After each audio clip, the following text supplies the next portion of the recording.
Donc, c'est seulement ma deuxième conférence avec beaucoup de gens comme ça. J'en ai fait une à la Sorbonne. Et le problème avec Sorbonne, je n'osais pas voir les gens de visu. Donc, soit je faisais ça, soit je regardais toujours la même personne. Et venu me voir à la fin, donc pourquoi je me fixais pour là, je vais essayer de regarder un peu tout le monde. Et donc, je ne sais pas comment commencer et parce qu'il fallait qu'on donne un titre à la conférence. J'aime pas préparer les choses et on va essayer de faire que ça soit complètement naturel. Et que ça soit soit une discussion ou soit un exposé le plus naturel possible. Donc, je ne sais pas quel est le niveau. Est-ce que les gens savent, par exemple, comment la monnaie est créée, comment marche le crédit, quel est le rôle de la banque centrale, etc. Donc, si vous avez la moindre question, n'hésitez pas, même si je ne suis pas économiste. Et vraiment, en tant qu'autodidacte, je viens voir, parce que mon vrai métier, en fait, c'est à l'origine, c'est d'être trader. Et est-ce que je dois me présenter? Est-ce qu'il y a des gens qui connaissent? Oui. Alors, donc, je suis né à Paris, pas très loin. J'habitais dans un quartier pas très loin et j'ai fait maths au lycée Charlemagne. Et après, j'ai fait une école d'ingénieur. Et comme je venais d'un milieu un peu, dire modeste, mes parents étaient concierges dans le coin, et que je n'avais pas la chance d'avoir l'argent pour aller au cinéma, etc. Quand j'étais petit, je vais dire la vérité, j'étais focus un peu sur l'argent. Il fallait que je gagne ma vie, que je sorte mes parents de la loge et que l'argent ne soit plus justement un besoin pour moi. Donc, j'ai décidé, quand j'étais en école, d'aller vers le trading, parce que quand les gars venaient, ils avaient l'air d'être un peu jeunes, sympathiques et gagnaient beaucoup d'argent. Donc, j'ai fait ça, je suis rentré à la Société Générale par la petite porte, parce que je n'avais pas ni le temps ni les moyens de faire un troisième cycle, donc je suis rentré en tant qu'ingénieur. Et il faut savoir que la Société Générale, en général, les gens ont Bac plus 5, des meilleures écoles, plus un master ou un DEA. En fait. Donc, je suis arrivé là-bas en tant qu'assistant trader et très, très rapidement, je fais en sorte d'aller au trading et de faire ce que j'aimais et gagner beaucoup d'argent. Désolé d'en parler beaucoup d'argent, parce que c'est la vérité au départ.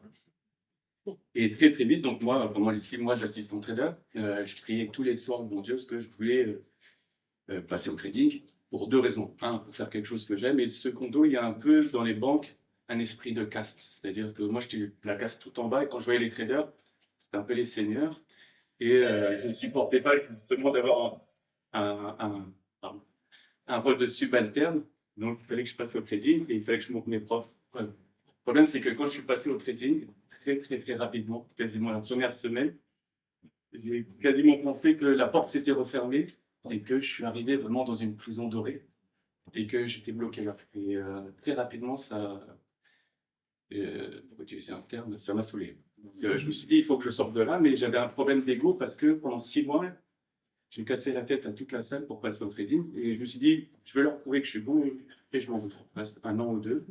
Et comme ça, je sors comme un senior. Finalement, je suis resté 15 ans. Donc, au début, ce qui m'a fait rester, on va dire, jusqu'en 2006, c'est vraiment l'argent. J'ai gagné beaucoup, beaucoup d'argent. Et quasiment en une année, je pouvais acheter l'appartement de mes rêves x3. Donc, j'avais du mal à arrêter et je ne me posais pas de questions comme beaucoup de gens. En 2006, j'ai fait une retraite spirituelle d'un mois entier. Et j'ai commencé à vraiment cogiter. Donc, j'étais dans un endroit complètement vide. Un peu comme quand on voit dans les films Abraham, c'était un endroit vraiment vide, tout seul, etc. Je commençais à cogiter et quand je suis revenu, j'ai posé ma démission le premier jour. C'était 2007, janvier 2007. Et ils n'ont pas voulu, ils m'ont dit tu restes là, on attend qu'on prenne quelqu'un qui prenne ta place et on te libérera, il n'y a pas de problème. Le problème, c'est que comme j'avais plus du recul et que je prenais le temps de vivre à ce moment-là, parce que je me dis je vais arrêter dans 4 mois, donc ça ne sert à rien. Et il se passait un truc incroyable, c'est que je voyais des choses que les autres ne voyaient pas, parce que j'ai beaucoup de recul et je ne vivais pas comme une petite abeille dans la ruche avec tout le monde. J'étais en dehors de la ruche et je voyais des choses que les autres ne voyaient pas. Je commençais à faire énormément d'argent. Et là, au bout de 6 mois, ils m'ont dit bon, tu veux partir? On va continuer une année. Et ça a duré comme ça pendant 10 ans, quasiment. Je ne foutais rien. Et alors, les 6 dernières années, c'est encore pire parce que j'étais le boss du trading. Je ne foutais que dalle. J'étais tout le temps avec les comptes. Je faisais des maths toute la journée avec eux. Mon rêve et la technologie, l'IT. Et de temps en temps, j'allais voir le trading ce qu'ils faisaient. Et je ne portais pas rester avec eux, mais j'étais leur boss. et je gagnais encore plus. Donc, ça a été très dur de sortir. Et, et après, en fait, c'est un moment où il faut se dire, bah, jusqu'à où on va aller. Il n'y avait plus de limites. Et là, j'ai commencé à comprendre, quand j'étais petit, je me disais, ils sont riches, ils continuent de travailler, mais pourquoi ils travaillent? Et surtout ceux qui font des travaux pourris, c'est-à-dire qu'ils n'ont pas une vocation. Et maintenant, j'ai compris, en fait, c'est que si on ne se fait pas une limite, et ben, l'accumulation, et ben, en fait, personne n'a, on continue avec tout le monde, ça n'arrête pas. Et donc, je me suis dit, ben, c'est des questions que je me posais tout le temps depuis 2006. Enfin, il faut que je sauve mon âme, quoi. Il faut que je sorte de là et que je m'occupe de mes enfants. Mais le problème, c'est que, toujours comme ça, il y a toujours une petite fois, oui, tu gagnes beaucoup d'argent, mais tu t'en sers bien, t'aides les gens, etc. Et ben, continue. Mais j'avais pas de bonheur, même en essayant de faire des choses en dehors du boulot qui soient vraiment passionnantes et avec des gens passionnants, eh ben, ça ne voulait pas marcher. Donc je suis sorti et j'ai dit, je vais me renseigner avant, pas faire comme j'ai fait quand j'ai fait en 2001 et être tiré que par l'argent. Je vais essayer de faire un peu de crypto, mais avant de faire des cryptos, je vais voir moralement, est-ce que c'est quelque chose de bien ou pas. Et je me suis dit, je vais rester 2-3 jours avant de me lancer euh, vraiment dans ce domaine-là. Le problème, ça a duré 3 mois, jour et nuit quasiment. Je dormais 2 heures par jour. Et j'arrivais plus à m'arrêter parce qu'en fait, je suis parti d'une petite question complètement banale. Et je voulais écrire comme si je répondais à la personne qui posait la question. Une question vraiment sur la moralité de quelque chose. Et en fait, je me suis retrouvé avec un Word de 160 pages. Et j'avais fait le tour du monde 4 fois et l'histoire dans tous les sens 3-4 fois. Et là, je me suis dit, mince alors, on m'a caché trop de choses quand j'étais banquier, quand j'étais en école, quand j'étais au lycée. Et petit à petit, en fait, en partant juste sur la monnaie, j'ai commencé à comprendre le monde d'une autre façon. Et sur plein de sujets, en fait, c'est comme si c'était une psychanalyse, en fait, que j'avais fait.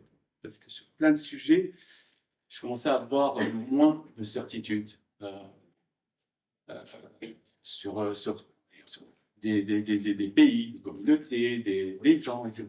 Plein de biais culturels, de biais familiaux, de biais ce que vous voulez, qui commençaient à tous tomber les uns et les autres. En fait, ce que j'ai compris, c'est que ce que je sais là, bah, il va falloir quand un peu, je le donne. Je le donne aux gens. Donc, la première chose que j'ai fait tous mes anciens collègues, et je leur ai posé la première question, parce que ça m'intéressait, parce que j'avais peur d'être le seul con au monde qui était dans une banque qui ne savait pas comment créer la monnaie. Donc, j'ai appelé tous mes collègues, un à un, je faisais le café avec eux. Est-ce que tu sais comment la monnaie est créée? Comme nous, on est dans les actions, sur les dérivés sur actions, en fait, on s'en fout,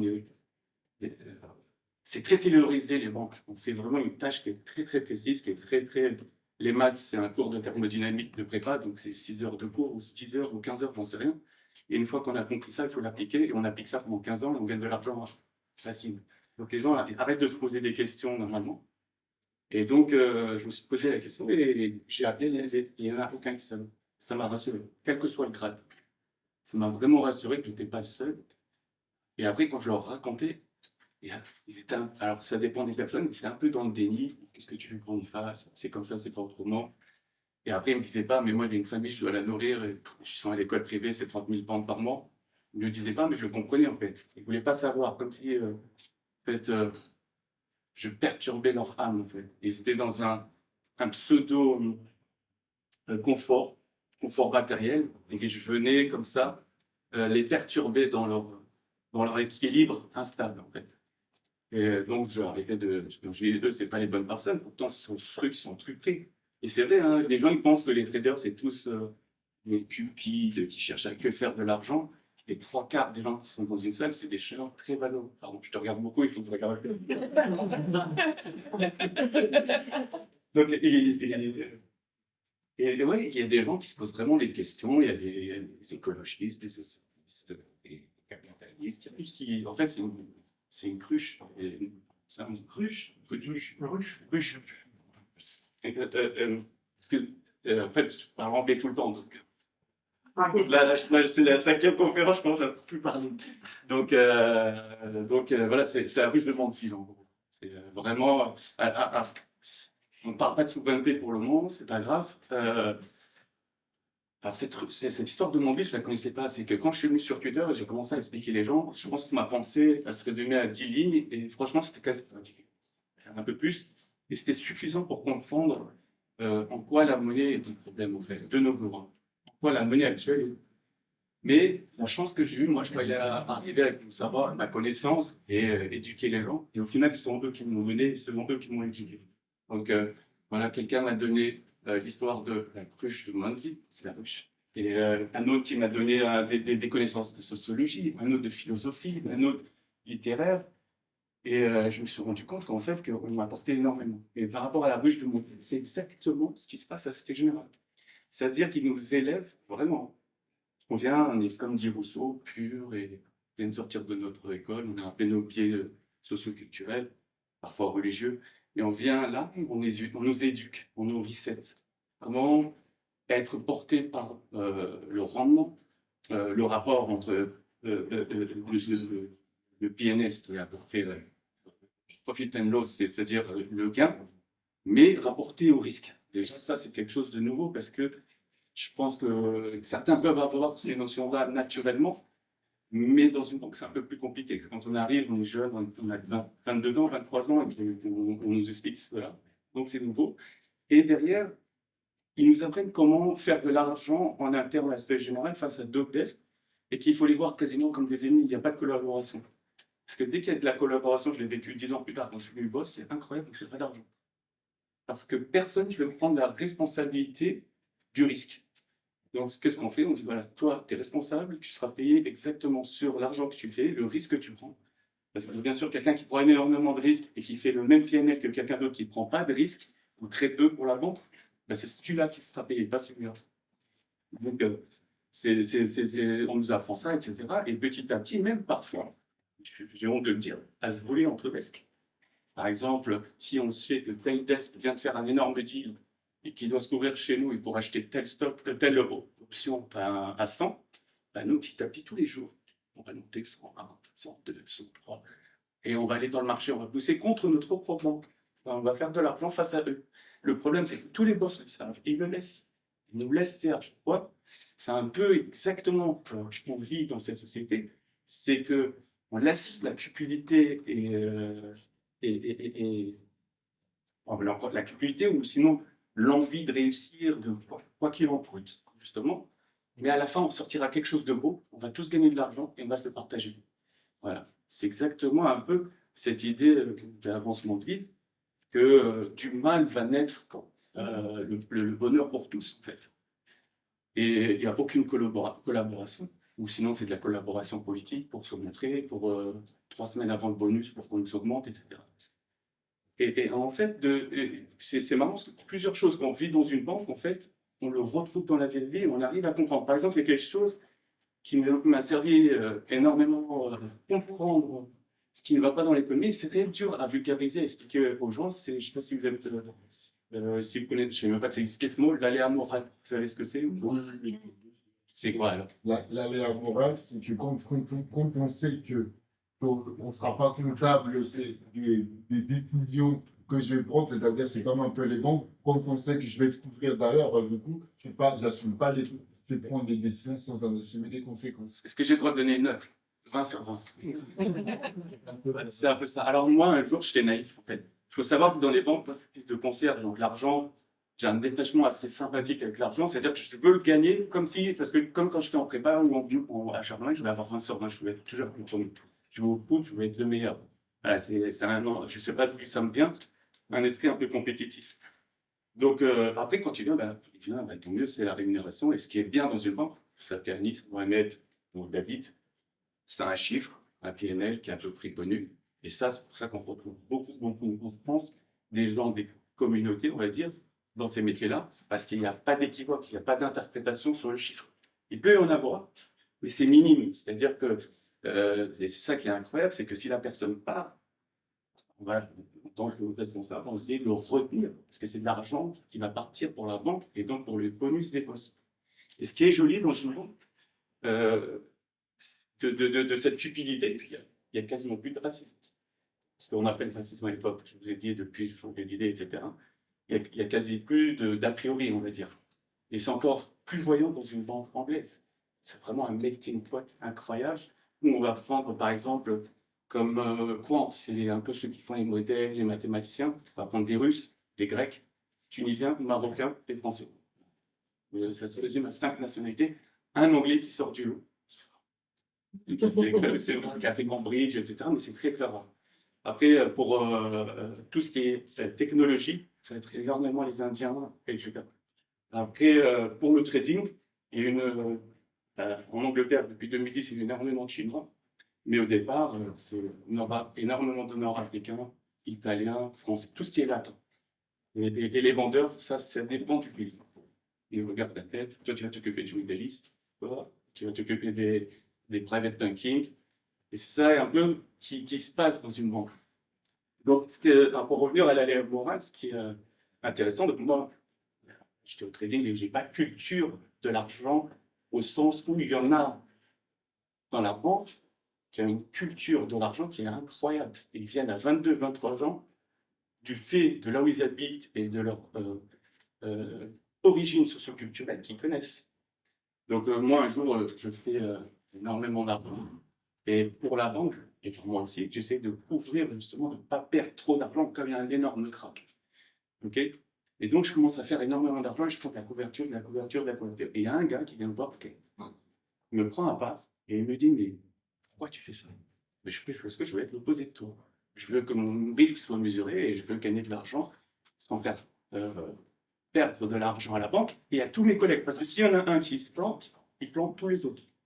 C'est-à-dire si mon département, moi je fais, je sais pas, 20, l'autre qui fait 30, l'autre qui fait 15, et qu'il y en a un qui fait moins 100, bonus pour personne, sauf pour quelques meilleurs qu'on ne veut pas perdre. Et donc, justement, il y a un esprit d'équipe. Et ce gars-là m'a dit, mais pourquoi tu fais ça? Donc je lui explique. Et il me dit, mais t'es con, parce que le jour où ça va péter, personne ne sera payé. Autant prendre du risque comme un malade et tu fais de l'argent et tu seras payé quand tout se passe bien. Et quand tout se passe mal, t'inquiète pas, personne ne sera payé. Et cette phrase, c'est incroyable, je l'ai retrouvée dans l'économie. C'est-à-dire qu'il faut comprendre que on va commencer par Bernard Arnault, Drahi, Niel, etc. Tous ces gens qui prennent du risque, qui viennent, qui s'endettent comme des malades. En fait, eux, ils ont un besoin d'accumulation, mais ils savent, et Drahi le dit super bien, même Bernard Arnault, il le dit, c'est un rêve ce qui est en train de se passer. Ils savent que quoi qu'il arrive, si ça se passe mal, ils perdent leur action, mais ils gardent leur patrimoine, parce que sont des sociétés anonymes, donc le risque personnel n'existe pas. Et si ça se casse la gueule, ils savent que les États seront là, la BCE sera là, depuis une dizaine d'années. Ils ne le savaient pas avant 2010, mais ils le savent depuis 2010. Donc ils y vont. Et ils se disent, il faut que si ça se passe mal, on ne paiera pas de notre poche. Le problème, c'est qu'il n'y a pas de magie, il y a bien quelqu'un qui paye ça. Et c'est pour ça, moi, en 2010-2011, m'arrêter ainsi, c'est trop compliqué ce que je raconte. Oui, pile, je gagne, face tu perds. Exactement, mais c'est là où on est maintenant. Et pourquoi? Parce qu'il n'y a pas de morale. Moi, par exemple, c'est pas pour me vanter, mais jamais de la vie, je prendrais des risques et on est en sort. Mais moi, cette pensée-là, elle est incroyable. Et quand je dis, ça vient de l'origine socioculturelle, je suis vraiment sincère. Ça vient vraiment parce que je l'ai retrouvé sur plein de choses. Pour pas vexer qui que ce soit. Okay. Parce qu'on a tous des origines. Même si, par exemple, lui, il est d'origine catho-vendéenne, on s'en fout. Il y croit pas, c'était ses endroits. Il va avoir un esprit de morale, quasiment de noblesse. Il va dire, oh, moi je vais arriver, non, je ne peux pas faire ça à ma banque, à mes collègues, à ceci, etc. D'autres ne vont pas avoir cet esprit. On s'en fout, c'est que de l'argent. Si ça pète, on pètera tous et on se lasse, c'est pas grave, on sera pris ailleurs. C'est vrai. C'est incroyable, c'est comme les chirurgiens qui tuent quelqu'un, en fait, leur assurance après elle coûte moins cher. Pourquoi? Parce que c'est déjà arrivé. Donc la probabilité que ça arrive une seconde fois elle est plus basse. Donc qu'est-ce qu'ils font, les mecs? Ils vont comme des malades, ils gagnent des millions quand tout se passe bien. C'est une injustice incroyable. Quand ils pètent, on dit, ah, moi quand j'étais jeune, lui il va prendre cher. Il y a la plus grosse banque américaine qui le paye pour 2-3 ans de bonus garanti à des sommes incroyables. Pourquoi? Parce qu'il sait manier énormément d'argent. Et ils se disent quoi? Vu qu'il pète tous les 4-5 ans, ce gars-là, il ne va pas péter avec nous pendant 3-4 ans, le temps qu'on se dit mon bonus, c'est après, on verra. C'est vraiment cet aspect-là, et on le retrouve dans la société. On le retrouve avec les banquiers, les hedge funds, on le retrouve avec les grands. Moi, j'ai aucune jalousie ou haine contre les milliardaires si ils sont vraiment juste dans la sphère d'économie réelle. Mais s'ils font porter un risque que les gens ordinaires n'arrivent pas à voir à la société, là, ça devient insupportable. Je donne un exemple. En 2010, quand ça a tout pété, et vu que moi, je voulais sortir, j'ai su que ça va être l'occasion. Donc, ça a pété, etc. Bon, moi, j'ai fait énormément d'argent, mais autour, ça n'a pas gagné beaucoup d'argent. Il lui dit, s'il demande à des gens de sortir, je vais lever la main. Et en plus, on entendait ce truc qui était... alors ça aussi, c'est vraiment quelque chose qui se passe énormément. On entendait Sarkozy, etc., Merkel, oui, on va pourrir la vie des traders, on va leur montrer la vraie vie, etc. Et donc, il ne faut pas que leur bonus soit 2 fois plus grand que leur salaire fixe. En 2010, je devais avoir 9 ans d'expérience. Oh, je dis, c'est super, s'il m'annonce ça, je démissionne. Parce que on a des alors en Angleterre, c'était un peu plus, mais en Europe, je gagnais en bonus 20 à 25 fois mon salaire fixe. Je peux pas. On me ramène dans une salle pour m'expliquer ce truc-là. C'était le grand jour. Chacun avait 1 heure, toutes les 15 minutes. Donc j'y vais, etc. Donc tu connais la loi? Ouais. Malheureusement, j'ai entendu à la radio, à la télé. Ok. Qu'est-ce que tu as entendu? Ben, ça peut pas être plus d'une fois, sauf cas exceptionnel, ça peut être 2 fois. Voilà. Donc on a travaillé avec les avocats de la banque. T'inquiète pas, c'est bon. Ton salaire passe à 600 000 pounds. C'est pas possible. Et ils ont détourné, justement. Donc, c'est que des annonces politiques. Et ça m'a dégoûté du profond de moi-même. Okay. Et après, parce qu'après, on entend les news. Il y en a, ils n'ont pas de sensibilité, mais quand on est sensible, on entend les news. Moi, il y a un jour, je vais raconter dans quelque part, j'étais à Nomura, une banque japonaise, et il y avait les dettes souveraines. Donc, nous, quand on fait... c'est pas mon boulot, moi, la dette souveraine, parce que c'est vraiment... c'est de l'obligation, des risques, etc. Donc, je voyais ça de loin, mais il y a un impact sur les actions. C'est-à-dire que les indices américains, européens, les actions elles montent, elles descendent, les bancaires bougeaient de 25%, et moi, je suis volatiliste. Oui, juste expliquer rapidement ce que c'est la dette souveraine. Ok, alors ça, imagine que... une petite image, après je rentrerai dans la technique. Imagine, il y a un banquier, il saute à l'eau, il est pris dans la rivière parce qu'il a fait des bêtises. Il a bu, il a rien. Essaye de le sauver. Tu galères, tu le sauves, tu n'y arrives pas trop. Tu ramènes la banque centrale avec toi. Elle essaye de le sauver. Une fois que tu le sors, jette-toi pour te remercier. C'est exactement ça la banque centrale. Alors, qu'est-ce qui s'est passé? C'est que c'est la première fois qu'on a entendu l'histoire du public to fail, c'est-à-dire de gros pour faire faillite.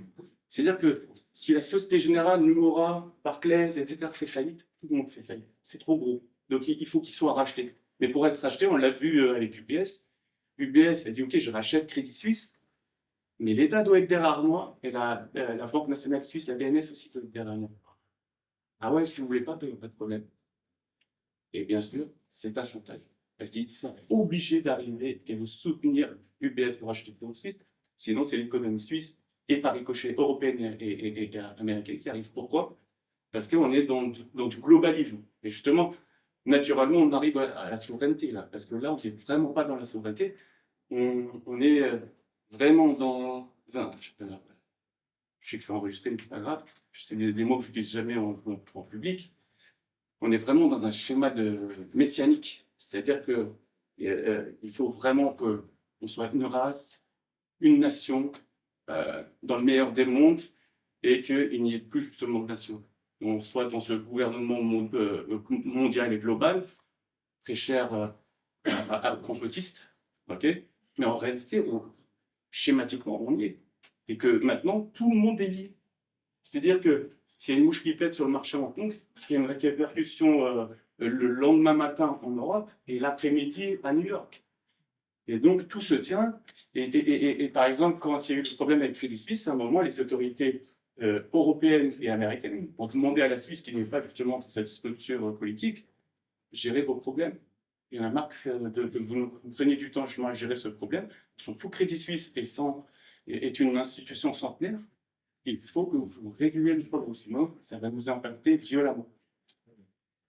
Et donc, en fait, j'ai perdu le fil, désolé.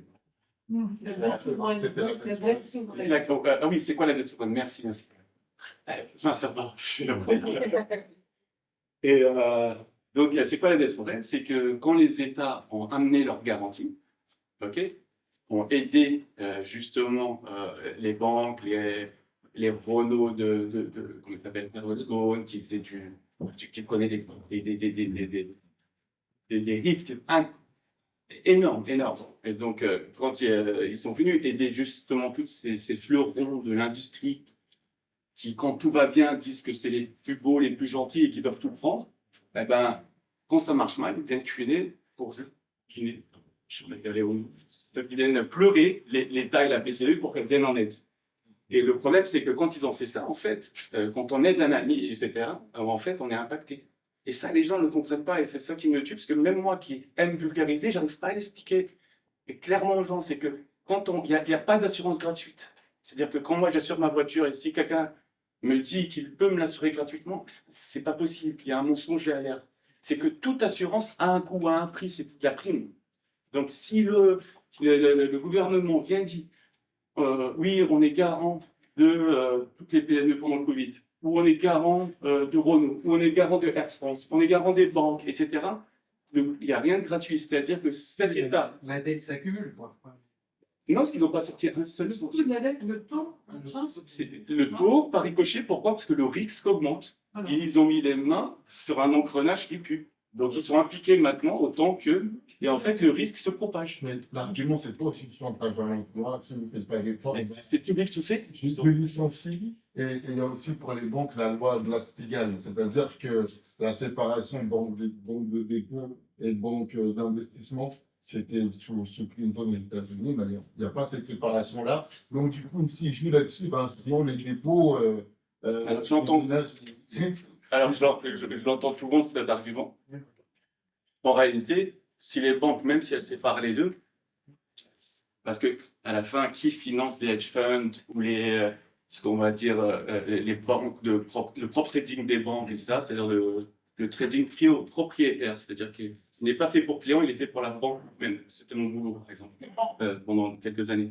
Eh ben, comment vient le capital? D'où vient le capital? Même si c'est pas la banque qui crée l'argent, c'est-à-dire cette banque qui traite pour compte propre, il y a bien une banque commerciale qui va la financer.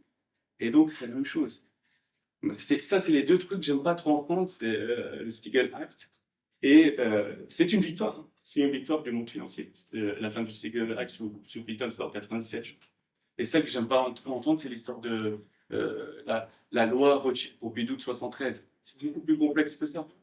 Il y a eu la continuité avec Maastricht, ça a existé dans plein de pays. C'est plus compliqué que ça. C'est quoi? C'est en gros la création monétaire a été prise du peuple. Et c'est là où c'est vraiment là. Par exemple, quand on parle de souveraineté, quand est-ce qu'on l'a regagné un peu la souveraineté? C'est en 47, avec après la guerre, après tous les dégâts, etc. Pour moi, c'est le dernier reset qui a eu lieu en 45, c'est que en fait là, par exemple, la Banque de France ou la Bank of England ont été nationalisées. Okay. Mais petit à petit, les banques commerciales ont repris le dessus comment? En s'octroyant elles seules le droit de créer de la monnaie. La Banque centrale européenne ne crée de la monnaie que depuis qu'il y a la crise 2008. Pourquoi? Parce qu'elle a eu le feu vert des banques commerciales. C'est pour les sauver. Et quand on dit oui, mais la banque, il y a vous êtes de gauche ou de droite ici, en gros. En fait, moi, j'étais de gauche pendant longtemps. Souverainiste. Ah ben, c'est parfait. Ah ben, c'est parfait. En fait, il y a quelque chose qui est pire que d'être mauvais, c'est être hypocrite. Okay? Et donc, quand la banque centrale et les banques commerciales, quand la banque centrale sauve les banques commerciales et rachète la dette des États, c'est vendu comme la banque centrale fait son boulot, sauve le peuple, parce qu'elle sauve la dette souveraine, de l'État français. Et ça, c'est insupportable. Je ne vais pas jurer sur la vie de ma mère, parce que ça ne se fait pas, mais C'est vraiment ça. C'est le plus gros mensonge que la Terre ait créé. Si l'État pouvait mourir tant que l'épargne et le capital et le patrimoine des super riches ne s'effondrent, jamais, jamais il aurait sauvé. Quand on voit comment ils ont tordu le bras aux Grecs, c'est incroyable. Et donc la dette souveraine, pour en revenir, c'est justement ça, c'est l'État qui sauve, avec la BCE, qui sauve les hedge funds, les banques commerciales, etc. Et je l'ai vu de mes propres yeux.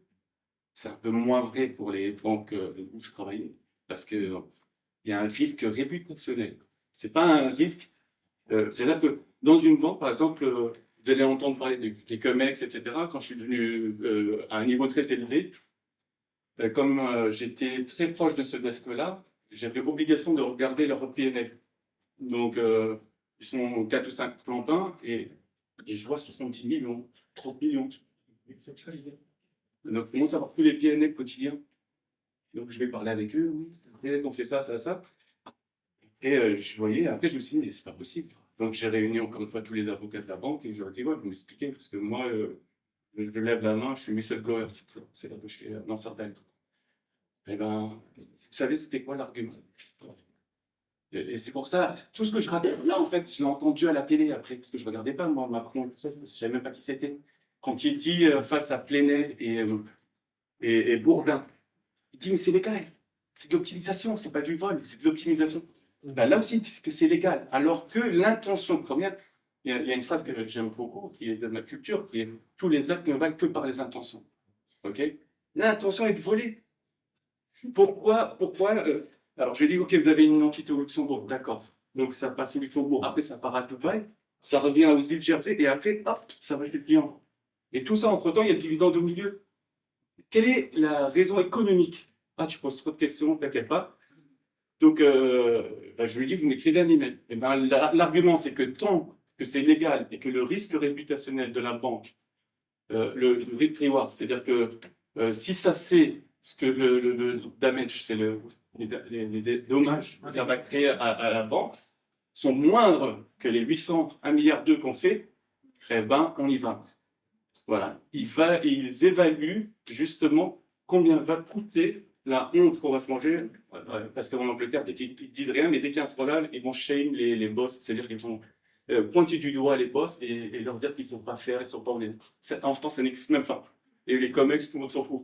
Parce qu'ici, il y a une culture incroyable, c'est celle de la méconnaissance de la finance. En Angleterre, même mon plombier, il parle avec moi d'action.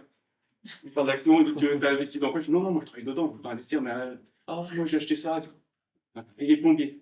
Parce que la retraite, lui, il faut qu'il sache dans quoi investir, parce que c'est sa propre retraite. Donc ils ont tous une culture de la finance. Et dans les banques, et en France, on ne l'a pas. Donc, un col blanc, il n'a pas tué quelqu'un, etc. Il a tué personne, etc.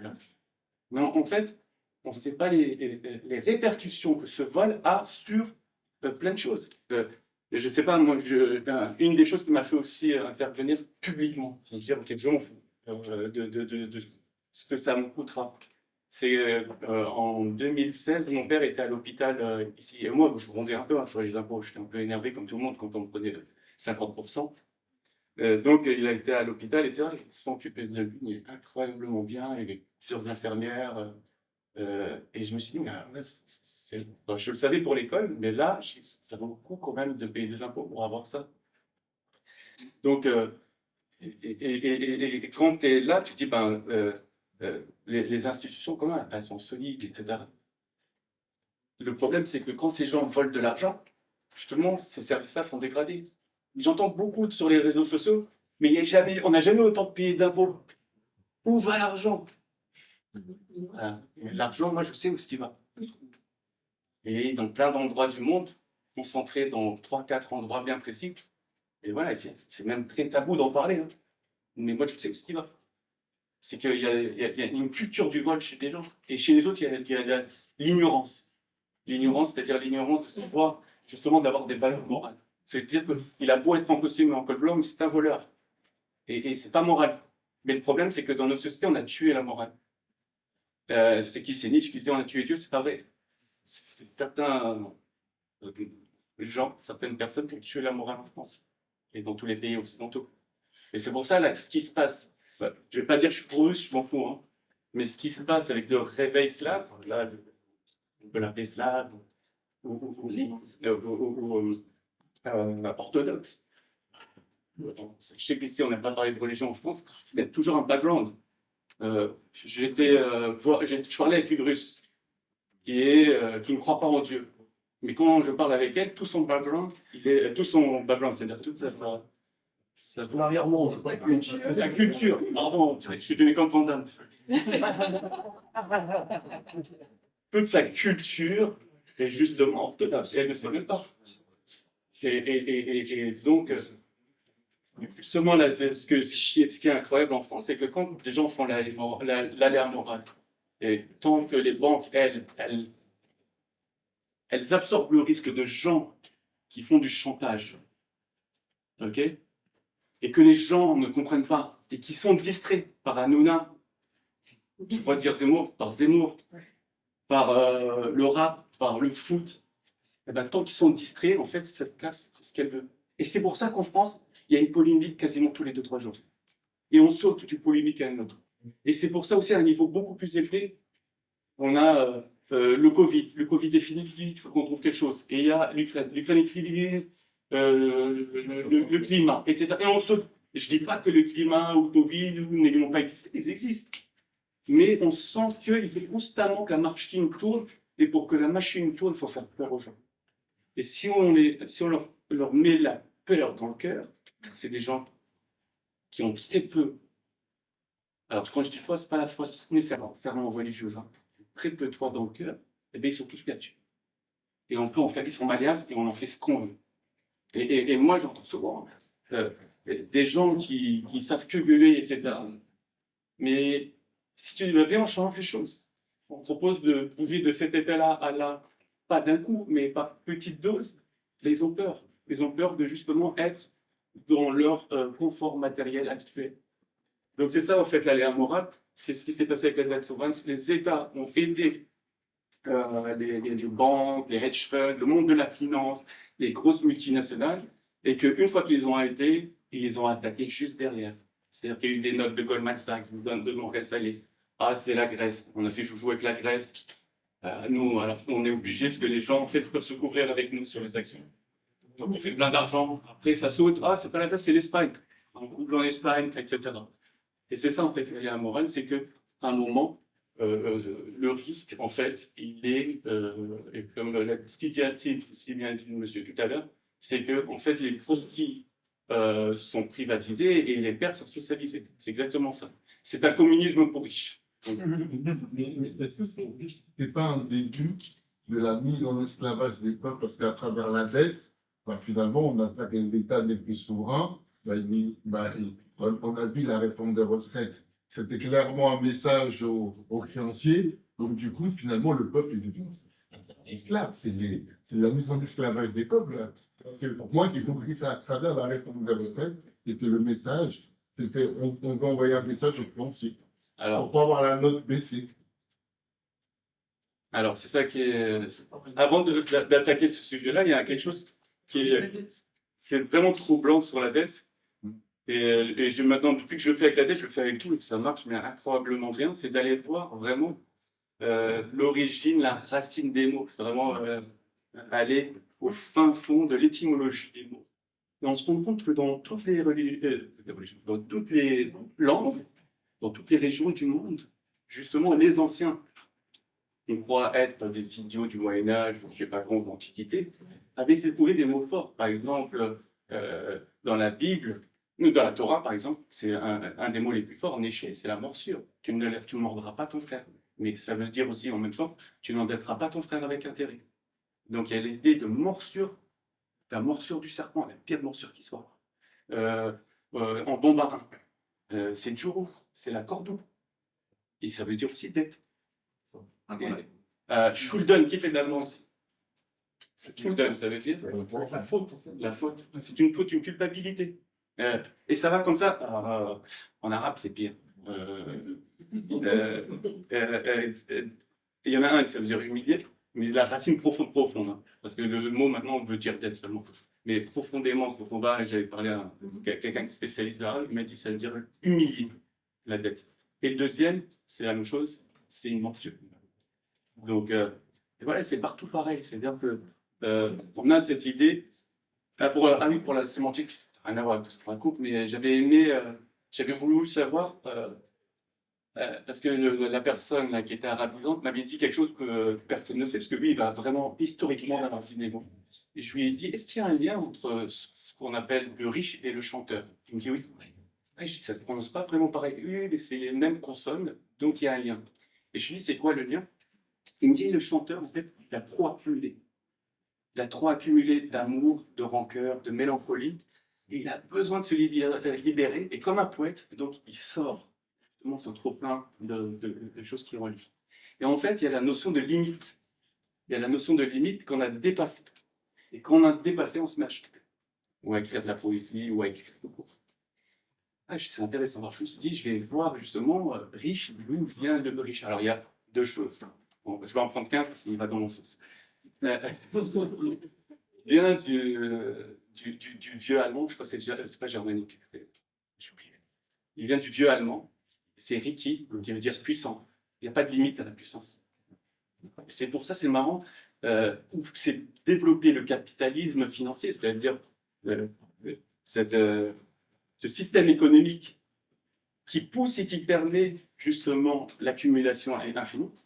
Il s'est beaucoup développé. Calvin est français, ça n'a pas marché en France. On a dû le jeter, il est parti à Genève, et de Genève, il a touché tout le monde protestant, jusqu'aux États-Unis. Donc ça ne marche pas en France.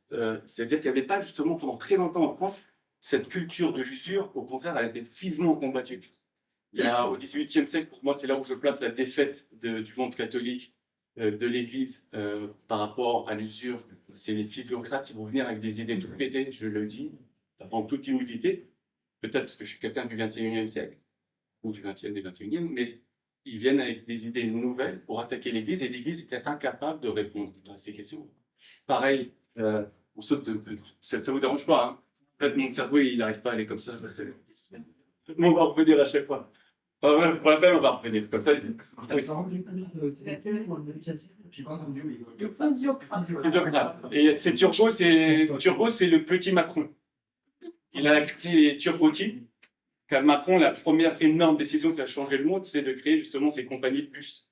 On est tous heureux grâce à ça.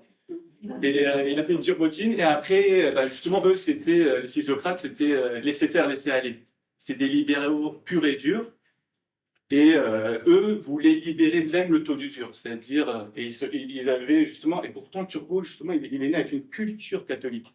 Il a baigné dedans. Et comme toujours, c'est comme ça. Pour attaquer justement un endroit, celui qui vient de l'intérieur de cet endroit, c'est le plus fort pour l'attaquer. Et donc, ils vont dire que l'argent, en fait, n'est pas nécessairement, pourrait être un produit, et le produit, comme tout produit, peut être loué, et donc avoir un taux d'intérêt. Et donc, ce qu'aurait dû... Alors, il y avait bon, c'était pas au XVIIIe siècle, mais des énormes penseurs qui sont les scolastiques, dont saint Thomas d'Aquin, qui, justement, eux, ont répondu à ces questions-là. Ils n'ont pas repris au XVIIIe siècle, c'est-à-dire que l'argent ne peut pas être en même temps un arbitre, un juge et un acteur, un joueur. C'est-à-dire qu'il ne peut pas être l'un et l'autre, parce que sinon, on lui donne une force qui est incroyable. Et justement, il y a quelqu'un... En fait, c'est comme ça saute à peu près un siècle à chaque fois. Il y a quelqu'un qui vient au début du XXe siècle, en 1912, je crois, Gézel, et qui dit, justement, vous êtes tous trompés. Et même Keynes a dit que c'était un prophète fou, et que ses idées seront réfléchies plus tard. Donc moi, je croyais que j'étais trop fort, j'ai écrit un article, et Jézabel Coupé-Soupérant de la Sorbonne, justement, c'est elle avec les élèves qui m'avaient invité à la Sorbonne, elle me dit, mais ça, ça a été dit par Gézel, ça a été dit par Milton Friedman, ça a été dit par saint Thomas d'Aquin. Elle m'a cassé tout le génie que je croyais avoir. Et c'est là que je me suis dit, mais en fait, il faut arrêter de vivre dans une lutte. Parce que, en fait, pourquoi j'essaie d'être autodidacte, j'ai pas envie d'être sali. C'est mal de dire ça, hein, pardon, mais par des pensées qui sont mainstream. J'ai envie de voir les choses comme un puzzle, parce qu'on m'a menti une fois, on ne mentira pas deux fois. Je ne crois plus en rien, il faut que je me persuade que c'est vrai. Et donc, j'aime ne pas me polluer par des idées mainstream ou des idées qui... Et dire, mais la vie est un puzzle, je vais le détruire et le reconstruire. Oui, ça prend du temps. Si j'avais lu Gézelle et je sais pas qui, voilà, ça m'aurait pris une demi-heure d'écrire ces 160 pages. Ça a duré 4 mois. Et je l'ai enrichi d'apports de là et là et de critiques de là et là. Mais au moins, je suis fier. Je pense que ça vient de moi. Ce que vous dites justement, c'est le doute méthodologique de Descartes. Descartes, il disait la même chose. Il disait, je ne crois plus en rien, mes professeurs m'ont menti, donc je vais moi-même grappiller des informations et essayer de me construire mon... En fait, moi, j'ai pris cartésien, le génie. mais le problème, c'est que moi, je pense que le grand malheur de la France, le grand malheur, justement, c'est comme on dit, surtout quand je vais à l'étranger, c'est d'être cartésien. Moi, je l'ai été. Je sais, tout ça, ce que je dis, je le commande sans aucune pédance, c'est après que je l'ai découvert. J'étais très leibnizien et très cartésien. C'est-à-dire que moi, j'adore tout ce qui est développement limité, tout ce qui est infinitésimal, etc. Et j'ai cette culture de me dire, je dois prendre pour moi, ou s'il était président, le chemin le moins chaotique, c'est-à-dire celui qui demande le moins de dépenses énergétiques. Par exemple, si demain, on me met président, on me dit, ah, c'est super, quelle est ta première loi? Ça ne sera jamais d'interdire l'usure. Parce que si moi, mon monde idéal est là, et si là où on est ici, en fait, l'énergie qui va être nécessaire, passer discontinuellement, du jour au lendemain, en une seconde, comme ça, de là à là, va créer le chaos, va créer la révolution, va créer la disette, la misère. Et donc, l'idée, c'est de dire, l'homme intelligent, c'est pas celui qui connaît justement là où on devrait aller à peu près. L'homme intelligent, c'est celui qui sait y aller de façon continue avec le moins de chaos possible, avec le moins d'efforts possible. Et ça peut prendre 10, 15 ans. Mais le problème aujourd'hui, c'est pour ça qu'on reste dans ce système-là, c'est que les gens, en fait, il se passe un tas de choses. Ils ne veulent pas être celui qui va déclencher la crise. Donc, ils ont besoin à chaque fois, c'est pour ça que ce système perdure, c'est qu'ils gouvernent avec une vision à 5 ans, pas à 15, 30 ans. Et donc, ils se disent, j'ai la patate chaude, je ne veux pas qu'elle explose chez moi, maman BCE, elle vient, ou la Fed, et hop, on a gagné 2-3 ans. Le problème, c'est qu'à chaque fois, on empire les choses quand on fait ça. C'est-à-dire que le risque, c'est la notion la plus importante, en fait, des risques. Parce que ça, désolé, hein, je sais qu'il y a des gens de la gauche qui me suivent. Arrêtez l'argent. Il y a plus important que ça. Il y a justement le risque. Et le risque, c'est quoi? Le risque, c'est de dire, on va le prendre et le parsemer. On va le socialiser, ce risque-là. Alors que les gens qui ont pris ce risque devraient être responsabilisés. Et en fait, ils ne le sont jamais. Et c'est ça la plus grande injustice qui se passe. Et donc, des fois, je reviens aussi parce que, non, voilà, pendant qu'on disait, j'étais à Nomura, je regardais sur Bloomberg. Et ça, c'est vraiment réel. Il y a une nana à la Société Générale, de Société Générale, mais en grec, c'est une filiale. Ils ont jeté un cocktail Molotov à la Société Générale. Il y a une nana, une employée là-bas qui sortait en flammes, etc. Et ils l'ont regardé, ils sont restés dans leur monde de chiffres. Voilà. Ça, c'est un des moments qui m'a le plus troublé. Je regardais le téléphone. Et ça s'est passé aussi en 2001, quand il y a eu la première attaque. On nous a dit que c'était un petit avion. Mais nous, on a besoin de regarder quand même ce qui se passe parce que ça peut avoir un impact sur les mouvements des indices ou des actions. Et ce qu'on appelle la volatilité, c'est le cœur de mon métier. Donc, moi, j'étais juste stagiaire, je faisais c'était septembre 2001, je suis arrivé en février. Donc, je devais avoir 3 mois de trading. Je faisais le vrai trader qui veut savoir ce qui se passe, etc. Et là, on voit un vrai avion, on l'a vu de notre propre yeux. Oh, avec la dette. Et un gars qui a sauté en l'air, qui allait vite dans son desk, parce que lui, il fait du risque arbitrage, du trading arbitrage, l'arbitrage d'indices contre des actions. Et quand ça bouge comme ça, il fait énormément d'argent. Il a sauté en l'air, il est parti. Bah, il s'appelait pas moi, mais non plus. Ce que je peux vous dire. Je vous donne un exemple. Moi, je ne travaille pas dans ça. Mais, par exemple, il y a 2 personnes qui viennent voir un banquier. Moi, je ne travaille pas dans ça, mais on imagine qu'il va voir un banquier d'agence. Qu'est-ce que tu veux faire? Ah, ben, moi, j'ai fait balai toute ma vie, etc. Et bon, j'ai pas réussi à rentrer à l'Opéra de Paris. Je raconte l'histoire de ma fille, mais elle a quelques ans, mais je suis pas capable de réussir. elle est au Royal Ballet School de Londres et ça me fait ouais. Et l'English School, les deux. Et donc, donc je me suis dit, voilà, je viens et je n'ai pas réussi et je vais ouvrir une école de danse. Première chose que vous manquez, c'est pas la solvabilité, combien à gagner, donc, ok, tu as un rendement important. Elle rêve, celle-là, moi je ne peux pas lui prêter en dessous de 4. Ok, next. Bonjour, j'ai 52 ans, j'ai 8 Airbnb à Paris, ça marche au feu de Dieu, voilà les chiffres, voilà les bilans, voilà ceci, vous voulez pas, je veux 1 million pour acheter mon 7e ou mon 8e Airbnb. Ok, voilà. C'est ça le monde, c'est qu'on a décidé, on parle de souveraineté, on a donné le pouvoir monétaire à des banques commerciales.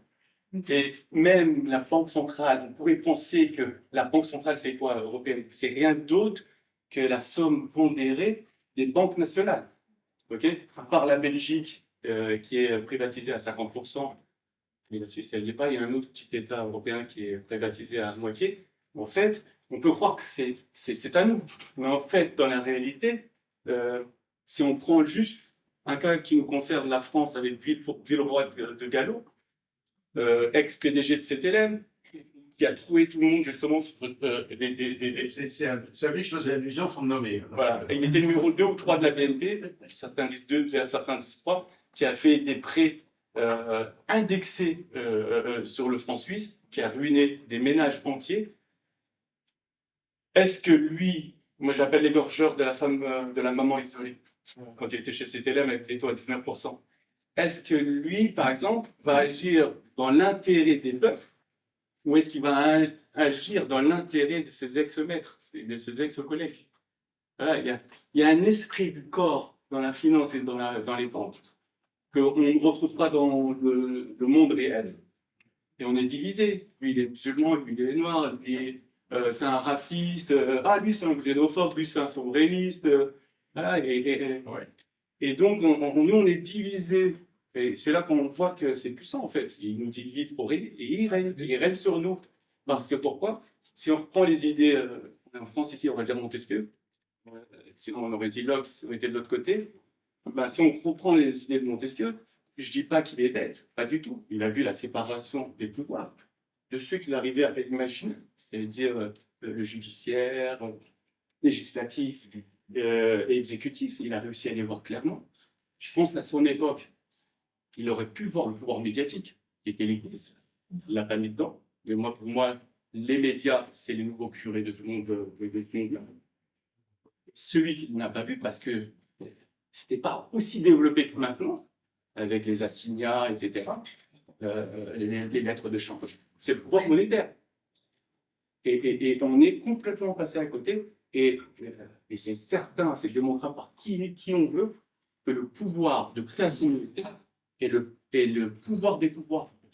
Si on me demande, tu veux choper les 5 autres, lequel tu veux comme pouvoir, ben, je ne vais pas prendre le législatif ou l'exécutif, c'est un pantin. C'est juste, il est placé par justement les médias qui appartiennent aux médias. Expliquez alors la création monétaire. Alors, il y a deux façons de créer, il y a deux étages, il y a deux façons de créer de la monnaie. Et c'est marrant parce que historiquement, c'est le fruit justement d'une sophistication qui a été soit involontaire ou soit volontaire. Je ne peux pas croire qu'il y ait des gens qui ont tracé ce chemin que la monnaie allait prendre. C'est-à-dire que c'est une somme de milliards de pensées et d'interconnexions qui ont fait que petit à petit, on enlève le sens de l'honneur et de la morale et qu'on érige l'idée que ceux qui sont riches sont élus. C'est pour ça que je parle de messianisme. Ceux qui sont riches sont aimés de Dieu et sont élus. Max Weber dit que pour lui, le capitalisme est né en Allemagne. Donc, est né dans le monde protestant, pardon, dans le monde calviniste. Okay, moi, je pense qu'il est même né avant, quelques siècles avant. Et donc, parce qu'il repose sur quoi? Il se repose sur cette idée que plus tu es riche et plus tu peux emprunter, et moins tu payes d'intérêt. Plus tu es pauvre, c'est le contraire. Moins tu peux emprunter, et plus tu dois emprunter à des taux. Et ça s'explique statistiquement. Si on n'a pas de morale, et qu'on voit les choses de façon pragmatique et de façon statistique, ça peut s'expliquer. Et c'est pour ça que je dis que déjà là, il y a un combat entre le cœur de Pascal et la raison de Descartes. C'est que moi, quand je parle à un gars, mais t'es un déluré, tu travailles dans une banque, tu gagnes des millions, qu'est-ce que tu parles? Tu veux t'acheter une morale, tu veux une conscience, etc. Et ce qu'ils ne comprennent pas, c'est que moi, si je me bats contre ma propre personne, ça ne me dérange pas. Tout ce que je raconte sur Twitter, si demain c'est fait, je perds beaucoup d'argent. Je m'en fous complètement. Donc, ce qu'on doit chercher, justement, c'est cette idée de bien. Donc, si on revient à la création monétaire, historiquement, il y avait l'or. Et l'or est une monnaie, pourquoi? Parce qu'elle a 3 critères. Non, mais aujourd'hui, pendant aujourd'hui. Ben, si on saute, on ne peut pas comprendre. Je vais vous dire quelque chose que je ne suis pas prof d'économie qui explique juste des définitions. C'est que si on saute, on ne comprendra pas ce qu'est la monnaie. C'est qu'au départ, il y avait l'or. L'or, c'est Aristote qui est né très peu de temps après que la première monnaie pièce soit sortie. Et c'était justement dans les restos, là, dans les soirées mondaines. C'est pour ça que quand on parle de pactole, c'est que c'était un alliage entre l'or et l'argent qui se trouvait dans la Turquie actuelle, qui était le monde grec à l'époque. Et c'est là qu'on a créé la première page. Et c'était la rivière Pactole. Donc lui, il est arrivé quelques temps après ça. Et il a dit, voilà, la monnaie, elle doit avoir 3 critères. Le premier, c'est qu'elle soit une convention. On soit tous d'accord pour utiliser de l'euro, par exemple. La seconde, c'est qu'elle soit une unité de mesure. C'est-à-dire que tous ici, dans tous les boulots que vous faites, vous êtes capable de vendre votre travail, votre produit, en le mesurant par l'euro. À l'époque, c'était des pièces d'or, des grammes d'or, etc., ou d'argent, ou de cuivre, etc. Donc ça, c'est la deuxième condition. La troisième, et c'est vraiment, comment dire, c'est vraiment pas humble, orgueilleux de dire que je ne suis pas d'accord avec la troisième. La troisième, c'est que de nos jours, on dit réserve de valeur, ça je suis d'accord. Mais à l'époque, qu'il y ait une valeur intrinsèque. Et ça, c'est vrai à son époque, c'est pour ça qu'il a dit, c'est faux à notre époque. Parce qu'on a avancé techniquement en ayant capable, l'euro n'est pas. C'est quoi l'euro? C'est juste une unité de compte dans soit la Banque Centrale Européenne pour les banques, on laisse la zone d'argent, et pour nous, c'est une unité de dette que nous voit la BNP ou la Société Générale dans ses serveurs. C'est ni plus ni moins que ça, donc ça n'a aucune valeur intrinsèque. Mais c'est une réserve de valeur. Qu'est-ce que ça veut dire réserve de valeur? Ça veut dire qu'il ne faut pas qu'elle perde trop de valeur avec le temps. Parce que vous avez travaillé durement. Si je vous donne 5 pièces d'or, pourquoi l'or est une monnaie qui a supplanté toutes les autres? Je retourne mon français. Pourquoi elle a supplanté toutes les autres? C'est parce que, justement, elle a des qualités intrinsèques très très fortes. Inoxydable, on peut la faire fondre et la remettre une petite autre unité, etc. Et aux femmes, etc. Donc, c'est la vérité. Vous êtes même réussi de l'autre côté de la Méditerranée aux Indes, mais quand on arrive, pour amener des petits colliers, des petits trucs, etc. Donc, c'est peut-être pas dans cette culture-là, mais elle est dans d'autres. Et donc, voilà, donc c'est pour ça que l'or a supplanté les autres. Okay, donc, si vous travaillez durement pendant 3 semaines, 1 mois, et que je vous paye en pièces d'or, vous ne pouvez pas me dire 2 jours après, ah, j'ai des pièces d'or, mais elles ne valent plus rien. Non, parce que la convention est là et que les gens vont se battre pour l'avoir. Par contre, si je vous dis, bah écoutez, j'ai une brebis, prenez-la, et je vous paye en brebis. OK? Déjà, si on s'est mis d'accord au départ sur la brebis, il y a un problème. Quelle brebis? Parce qu'un gramme d'or et un autre gramme d'or, c'est la même chose. Mais une brebis comme ça et l'autre qui est comme ça, c'est différent. Donc déjà, il y a ce problème-là. Disons que dans le contrat, on a été très clair. C'est qui est comme ça. Vous rentrez avec. Vous avez travaillé pendant des semaines et des semaines durement. Et en rentrant, elle meurt. Et bien, quand elle est revenue, vous saviez qu'elle était malade. C'est pour ça que vous m'avez donné, etc. Et il va y avoir un conflit. Et c'est pour ça qu'une chèvre ne peut jamais être donnée. Mais je le fais un peu de façon légère, c'est la réalité. C'est pour ça que quand on a manqué d'or, l'argent a pris le relais, le bronze a pris le relais, le sel. Dans des régions du Moyen-Orient, les dates un régime de dates, c'est ça qu'on dit? Les dates ont pris le relais. Pourquoi? Parce que les dates, c'est, alors dans l'ordre, les dates, c'est quasiment la monnaie la plus faible. Parce qu'elle a une durée de vie d'à peu près 1 an et demi avant qu'elle devienne périssable. Et donc, c'est quoi une monnaie qui est forte? C'est une monnaie qui ne périt pas, qui ne fond pas, qui ne s'érode pas.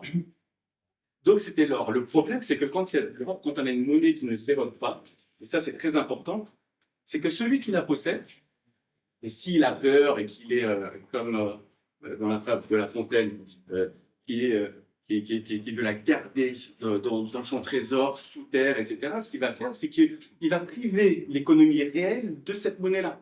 La monnaie ne sert que si elle circule. Si elle est juste là pour rassurer contre la mort, ou contre les risques, etc., les gens, bah, elle ne sert à rien, en fait. Et ce qu'on fait, en fait, c'est vraiment une question, moi, qui m'importe le plus.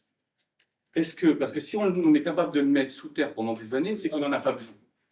Est-ce que la monnaie, l'excès de monnaie, l'excès de richesse, est-ce que, philosophiquement, je parle, et de façon morale, est-ce que c'est une responsabilité qui fait qu'on doit la refaire circuler dans l'économie si on n'en a pas besoin? En gardant c'est un peu ça de sécurité. On est tous, ici, on a tous un peu peur du futur et des imprévus. Bien sûr qu'il faut en garder un peu. Mais on gardait démesurément, en fait, on est en train de détruire l'économie. Ou est-ce que cet excès de monnaie fait que moi, je suis élu et que Dieu m'aime et que je dois aider, parce que je suis plus intelligent, parce que si j'en ai accumulé plus que les autres, c'est que je suis plus intelligent, que je suis plus chanceux, que je suis élu de Dieu. Est-ce que cette monnaie, je dois justement la voir comme un privilège qui doit être rémunéré de taux d'intérêt si je la fais circuler dans l'économie? Ça, c'est la question la plus fondamentale qui se pose. Parce que qu'on vaille à droite et à gauche, ça ne sert à rien qu'on discute. Parce que tout ce que vous direz sera vrai, et tout ce que je dirai sera vrai. C'est-à-dire qu'à partir du moment où on ne part pas avec la même base, on peut aller chacun sur son chemin, et vous aurez raison. Et c'est pour ça qu'à la fin, ce qui se passe entre quelques religionnaires ou entre quelques économistes, ils parlent de choses, ils ne parlent même pas de la même base et même pas du même référentiel. Donc ça, c'est le problème. Alors, comment on a résolu ça? C'est mes amis que je combats, les usuriers. Ils ont été une sorte de moindre mal de ce fléau, qui est le pire des fléaux. Pour moi, il est plus dangereux que l'usure en elle-même. Parce que c'est un manque de confiance. À l'époque, les scolastiques, ou les religieux, disaient que c'était un manque de confiance en Dieu. Et croire que, justement, en cachant cet argent, cet or, on allait vivre plus longtemps, on allait vivre plus sûrement, etc., alors qu'on détruisait l'économie au Moyen-Âge. Donc, les usuriers, qu'est-ce qu'ils vont faire? Ils vont dire, bah, nous, ce qui est les ancêtres des banques, bah, vous avez un problème de sécurité. Vous voulez thésauriser votre or, thésaurisez-le chez nous. Est-ce que tout le monde sait ce que ça veut dire thésauriser? Non, stocker. Merci. Thésauriser, c'est stocker. C'est-à-dire en faire un trésor, par peur. Il y a un philosophe connu qui dit que justement, quand on veut accumuler et on veut thésauriser, c'est qu'on a peur de la mort. Il y a deux aspects. C'est qu'on a peur de la mort, et ça, c'est un peu le radin de nos jours, on dirait. Et après, il y a l'autre, tous les milliardaires qu'on voit, les Elon Musk et tout ça, eux, ils veulent accumuler, ils veulent en avoir un maximum, ils n'ont pas peur de la mort, ils veulent la combattre, et ils veulent, par leur accumulation, avoir cette idée, vous savez, l'équation, le temps c'est de l'argent et l'argent c'est du temps. Ça, c'est Bernard Maris qui l'explique très très bien, mais il vulgarise juste des idées d'un philosophe célèbre. C'est que plus j'ai de l'argent, et plus je suis puissant, et plus j'ai une vie infinie, parce que temps égale argent, donc beaucoup d'argent égale beaucoup de temps. Et ça, là, je rejoins les gens de gauche. L'excès de richesse, parfois, est le vol du temps des autres. C'est-à-dire qu'il y a quelque chose d'immoral, pour reprendre les mots, dans l'excès d'accumulation de richesse. Voilà. Ça, je les rejoins complètement là-dedans. Et donc, qu'est-ce qu'ils vont faire? Eux, ils vont dire, on se rend compte que quand on stocke l'argent de ces de ces heureux, de ces vraiment, en fait, on se rend compte que le stock d'or ne bouge jamais. Et imaginez, c'est final un peu, j'avais une belle image, mais je ne vais pas la dire. Là, j'allais dire, imaginez, on donne du coup des enfants et tu les gardes, hein, et tu les touches pas. Lui, c'est pareil, il a l'or, et il voit que le stock ne bouge pas, c'est toujours le même nombre de tonnes, etc. Et c'est dommage. Je pourrais tellement le faire fructifier et toucher des intérêts. Ok? Donc, il va se mettre justement à faire circuler la monnaie qui a été thésaurisée, l'or qui a été thésaurisé. Et là, on se dit, mais quoi est immoral à ça? Il n'y a rien. Si on suppose que l'usure n'est pas immorale, il n'y a rien. Je vais vous dire ce qu'il y a. Et ça, je ne l'ai lu nulle part. Et c'est pour ça que j'ai dit, j'aime bien faire le puzzle, etc., l'éclater, le recommencer. Je me suis dit, mais ok, tout le monde n'est pas religieux. Tout le monde. Et à l'époque, je n'arrivais pas à expliquer, comme je pourrais me l'expliquer maintenant, pourquoi l'usure est interdite, de façon rationnelle et de façon cartésienne. À l'époque, c'est le cœur qui parlait seulement. Le cœur et la foi, les deux. Donc, je me suis dit, elle est où l'embrouille? Et en fait, quand je vais avancer dans le temps, je vais comprendre elle est où l'embrouille. C'est que quand tout se passe bien, ok? Donc, on crée, soit on prête cette or, soit plus tard, ce qu'on va faire, c'est qu'on va créer des billets. Parce que c'est moins dangereux d'aller à Venise avec des billets nominatifs, d'aller justement chez on dirait de nos jours, une filiale de cette banque historique et de dire voilà, j'ai tel dépôt chez vous, pour donnez-moi l'argent, et comme ça, on ne se fait pas attaquer par les banquiers. Vous avez compris ça ou pas? Ouais, sûr. Donc, on a créé les billets. Après, on ne les a pas fait nominatifs. Après, on les a fait 1, 2, 5, etc. Et à la fin, on a créé justement la monnaie billet, qui est censée quoi? Être le miroir de la monnaie or. Le problème, c'est que les gens se sont dit maintenant, au lieu de prêter l'or, ce qu'on va faire, on va créer plus de billets, vu que l'or est là, et on va prêter les billets avec intérêt. Mais ne vous inquiétez pas, une God we trust. Je pouvais aller voir n'importe quel billet du dollar, etc. Là, je parle d'une époque encore plus ancienne, hein. Mais si on veut aller voir le dollar, une God we trust, il a marqué qu'on c'était adossé à l'or. La Fed s'engage à donner l'équivalent en or à celui qui rapporte ce dollar ou ces 5 dollars ou 10 dollars. OK? Donc, ils ont commencé justement à trahir la confiance des gens. Mais pourquoi ils ont trahi la confiance des gens? C'est parce que quand il y a eu le premier bank run, c'est là qu'on a compris l'embrouille. C'est que, par exemple, j'en donne une, 1799, je crois, ou 87 ou 87, c'est un nombre impair vers la fin. Qu'est-ce qui s'est passé? Il y a eu une rumeur. Comme dans les marchés de nos jours, des rumeurs tout le temps. Il y a une rumeur comme quoi Napoléon allait entrer sur l'île. Donc vous savez, il y avait des pigeons voyageurs, etc. Coup de panique à Londres, tout le monde allait partir à Bank of England pour retirer son or. Si Napoléon arrive, il va faire je joue avec l'or et il va prendre tout l'or. Donc, ils ont donné au premier arrivé pour pas que le château de cartes s'effondre. Mais à un moment, tout le monde est venu, il faisait la queue, il y a eu ce qu'on appelle un bank run, comme vous avez vu en 2008 avec Northern Rock, etc. Et donc, les gens qui faisaient la queue, qui voulaient leur argent, etc. Parce qu'à l'époque, on n'imprimait pas encore. Eux ont été retirés leur or. Et à un moment, il n'y avait plus rien dans les caisses. Et là, on s'est rendu compte qu'il y a une arnaque. Pourquoi il y a une arnaque? Parce que sur le billet, il n'est pas conditionnel. Le fait que je vous donne un gramme d'or contre un dollar, par exemple, ou une livre sterling à l'époque avec les Anglais, il n'est pas conditionnel. Ils ne disent pas jusqu'à ce qu'il y ait assez d'or dans nos coffres. Il est dit de façon 1. Vous pouvez aller voir même, vous pouvez écrire sur Google livre, 5 livres, anglais, le billet. Le billet de 5 livres, vous allez voir, il y a lié cette phrase. C'est-à-dire que la Banque d'Angleterre s'engage à payer contre 5 livres, à l'époque où c'était adossé à l'or, contre de l'or. Et en fait, ce qu'on se rend compte quand il y a un bank run, c'est que la promesse est fausse. Et qu'il y a une rupture de confiance. Parce que moi, quand je place mon argent, mon or, et je le dépose dans une banque, je ne m'attends pas qu'elle fasse joujou avec. Je m'attends qu'à n'importe quel moment, cet argent est le fruit de mon travail passé, que je puisse en jouir à n'importe quel moment en allant justement le retirer et l'utiliser. Et en fait, la monnaie qui repose sur la confiance a été construite justement contre une rupture de la confiance. C'est-à-dire que c'est un mensonge. C'est-à-dire qu'il devrait écrire sur le billet que c'est conditionnel. Jusqu'à ce que j'ai assez d'or dans mes coffres. Et elle n'a jamais été écrite ça. Et c'est là qu'elle est là. Donc, de nos jours, c'est ça qui est marrant, c'est qu'à partir de là, on peut savoir quelles sont les deux monnaies. Il y a une monnaie qui va jouer le rôle de la monnaie or, c'est la monnaie banque centrale. C'est la monnaie qui ne peut être créée que par la banque centrale. Et pendant longtemps, elle n'a pas été créée. C'est en gros, dans le bilan, il y avait de l'or, des titres de dette, etc., du patrimoine immobilier. Donc, c'était ça face à des unités de compte. Et derrière, les banques commerciales droit d'utiliser que cette monnaie de banque centrale.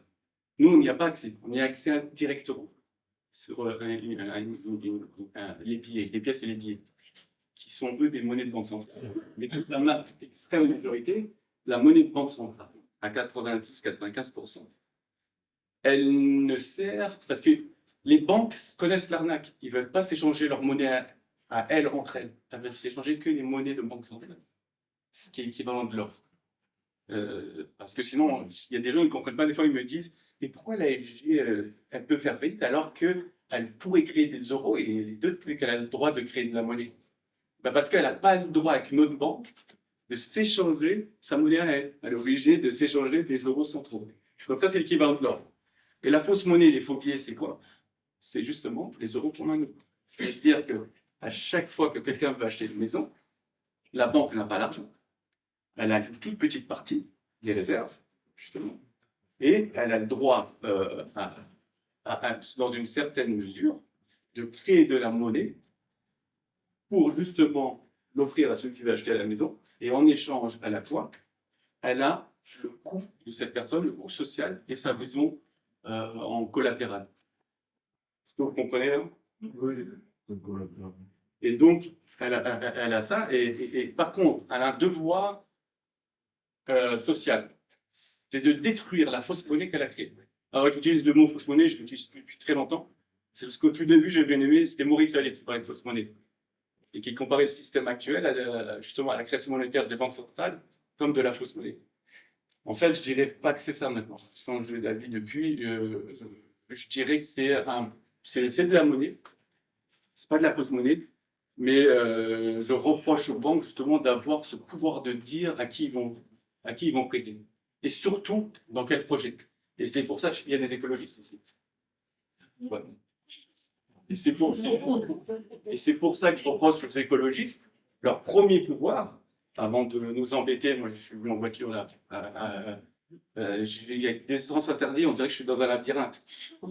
Au lieu de nous embêter comme ça, venez avec nous et venez, on oblige les banques à ce qui permette qu'on investisse dans des projets sociaux. Le rêve de cette équipe qui veut créer ça, ben c'est pas grave si ça rapporte 1%. Ça peut être subventionné par Total qui va payer un malus écologique quand il va emprunter, par exemple. Je vous donne une idée comme ça. Et venez, on fait en sorte que on puisse, le peuple, décider où est-ce que, à qui on va prêter et donc quoi. Parce que si ce n'est pas nous qui le décidons, on ne pourra jamais être souverain.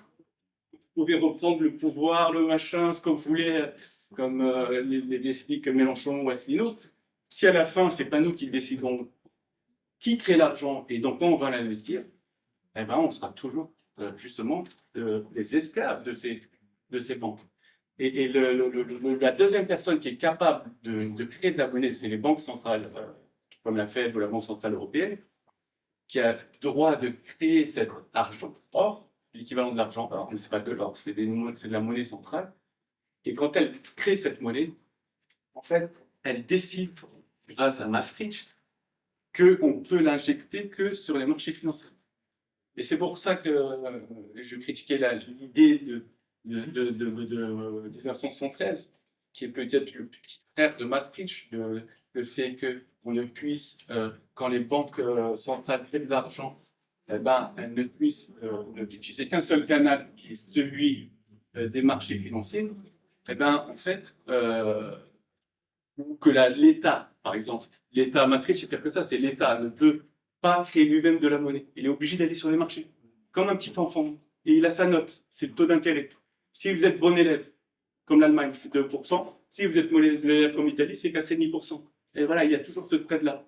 Et on est obligé de maquiller la mariée, c'est-à-dire l'État, les comptes de l'État. On est obligé d'aller se prostituer auprès des institutions financières, de faire bonne figure, de dire, ah, on va attaquer.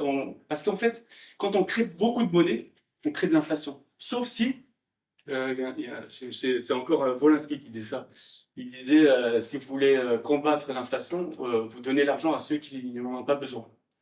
Et en fait, ce qui se passe, c'est que qui a besoin d'argent? Les ménages, les fonctionnaires, les travailleurs, etc. si vous leur faites de l'austérité, si vous faites le gel du point d'indice pour les fonctionnaires, si vous coupez dans la fonction publique, je ne suis pas étatiste, hein, mais c'est juste pour dire que c'est toujours les mêmes qu'on attaque à la fin, c'est les petits. Si vous allez augmenter les taxes, en fait, ce que vous allez faire, vous allez retirer du pouvoir d'achat à ces gens-là et on va maîtriser l'inflation. Parce qu'on a besoin de maîtriser l'inflation pour qu'on ait toujours confiance en la monnaie. Donc, on fait ça. Par contre, eux décident que non, on va donner en open part au marché financier des milliards et des milliards, et que là, des marchés financiers, c'est comme une sorte de magie. L'argent va se diffuser et va terminer dans l'économie réelle et va nous rendre tous heureux. Donc ça, c'est ça qu'il faut comprendre, c'est qu'à un moment, la Banque Centrale Européenne, si elle crée de la monnaie, c'est à nous, en tant que peuple souverain, de nous dire quelles sont les règles, et non pas suivre justement Maastricht. Et ça vient apparaître plus gros. Mais ce que tu as dit surtout au début, c'est exactement ça, c'est que c'est un monde complexe, c'est très facile, et je fais aucun prosélytisme, je m'en fous complètement, d'attaquer un petit qui aurait soi-disant fait une minute de silence, qu'est-ce qu'on en a à foutre. Et à la fin, moi, quand j'étais petit, j'avais un kiff, c'est de traverser la route sans regarder quand c'est dans mon village en Tunisie, quand il y avait le plus de... J'étais fou, je faisais ça, parce qu'on va en faire la une de tous les machins. C'est-à-dire qu'on va chercher la polémique à droite, à gauche, etc., sur des sujets, des fois, qui sont importants. Hein. Mais justement, parce que c'est plus facile de comprendre ça que de comprendre le système économique. Ça demande plus de courage, plus d'efforts intellectuels et plus de morale, plus de... Je suis sûr que si moi, j'avais pas comme... moi, je me considère comme un soldat. Voilà. Tous les matins, je me dis, fasse que je sois utile à ceux avec qui... à mes proches, c'est-à-dire vous tous. C'est-à-dire tous ceux... parce que moi, je suis en Angleterre, mais je n'avais pu regarder une seule news en anglais. Je regarde que Twitter en français et les news en français, et je lis que des journaux en français, et ma lecture n'est quasiment que en français quand il s'agit de quelque autre chose que de la finance. Et justement, c'est ça qui doit nous porter. Mais je propose tout à fait ce que tu as dit au débat, c'est que c'est trop complexe. Et je me demande qui la complexité, et je ne pense pas que c'est un grand méchant loup derrière, etc. Je pense que c'est la somme de tout ce qu'on est tous ici collectivement. Et que justement, pour déconstruire ça, il ne faut pas croire au Messie, c'est-à-dire quelqu'un qui va venir, qui va essayer, qui va proposer un message, c'est que de petit à petit, c'est de spreader le message pour que les gens comprennent. Après, on prendra le chemin qu'il faudra. Donc, on mérite. Chers camarades, si tu veux plus de contenu, de réinformation, d'éducation populaire et de formation intellectuelle, n'hésite pas à faire un don sur notre page Tipeee.